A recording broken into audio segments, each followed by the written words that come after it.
Hello, everybody. It's Dave Juno, the Meniere's Disease Warrior. For those of you who don't know who I am, because this video is not just going to go in Meniere's groups or on my YouTube channel, it's going to go everywhere. I have Meniere's disease.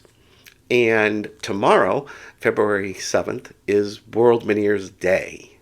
So for those of us who do have Meniere's disease that are seeing this, this is kind of like our day to shine. It's our day to make awareness.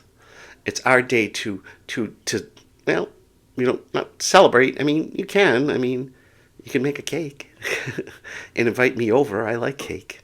Um, but it's our day to make awareness and things like that. So for people who have never heard of Meniere's disease or don't know what it is, they've heard of it but don't really know what it is. It's a disorder of the inner ear, okay, which causes vertigo, dizziness, tinnitus, deafness. Okay, and if you don't know the difference, vertigo is when you feel like you're spinning or the room is spinning, and dizziness is like that off balance. Equilibrium is off. Is that off balance? It is two really different things.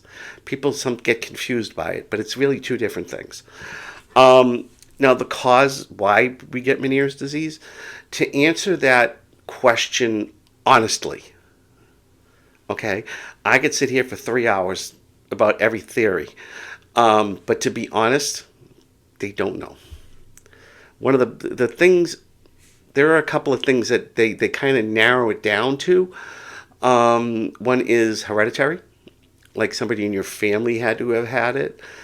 Another thing is autoimmune disease, like if you have other autoimmune diseases, they think that could be part of it. Another theory is a virus, like a herpes virus. I shouldn't say herpes, I should say chickenpox virus. It's in that family of herpes viruses, okay?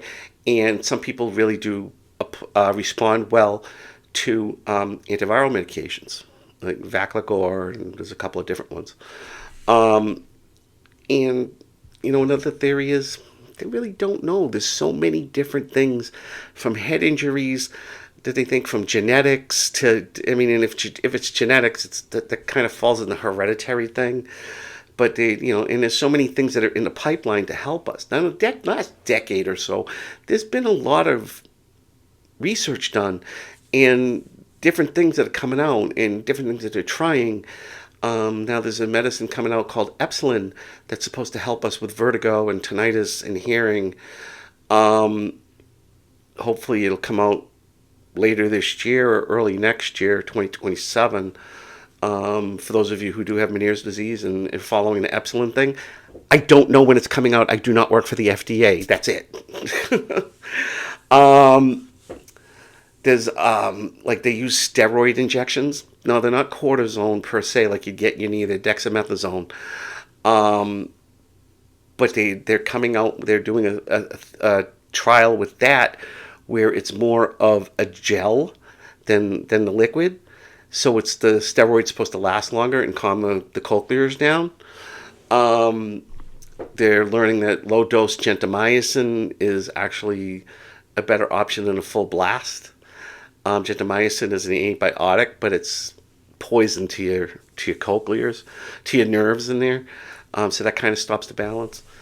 And there's a lot of surgeries that are coming out now too. I mean, there's a lot of there's surgeries too, I should say. There's a labyrinthectomy, which I had in 2019 on this ear. I had a sac decompression surgery done on this ear in 2025. But it was a new way of doing it because of the way my anatomy is. I can go on forever for that. So it was a new technique that they used. And I haven't had vertigo since.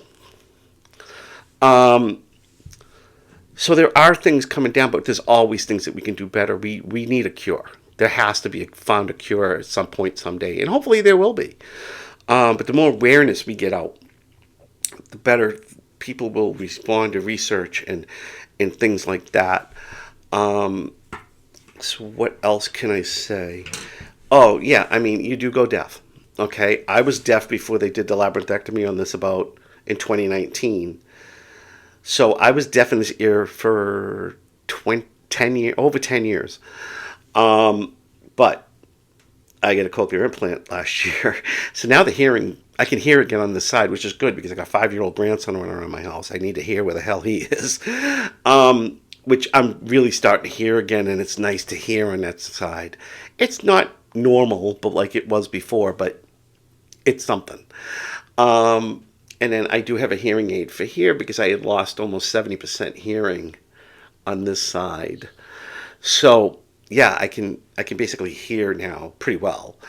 For about 10 years, I couldn't. So cochlear implants been around for a long time, but they weren't doing them on people with Meniere's disease. Now they are. Now it's more prevalent. Um, but like I said, there's no cure. So we have our own day, Meniere's World Meniere's Day. Let's make some awareness, people. Post on your wall, on your Facebook wall. Make your own TikTok video about it. Put it on a TikTok if you have TikTok. If you have Instagram, make a post on Instagram. At least post a picture. World Meniere's Day. Let's get some questions going. Let's get some things going. Let's get some awareness going. And then eventually, we'll have a cure. So on that note, I will talk to you all later. Have a great weekend. If you're in the Northeast, we're going to get cold. So be prepared. Have those rescue meds together. Relax. Stay inside. Watch the Super Bowl on Sunday. Go Patriots. And I'll talk to you all later.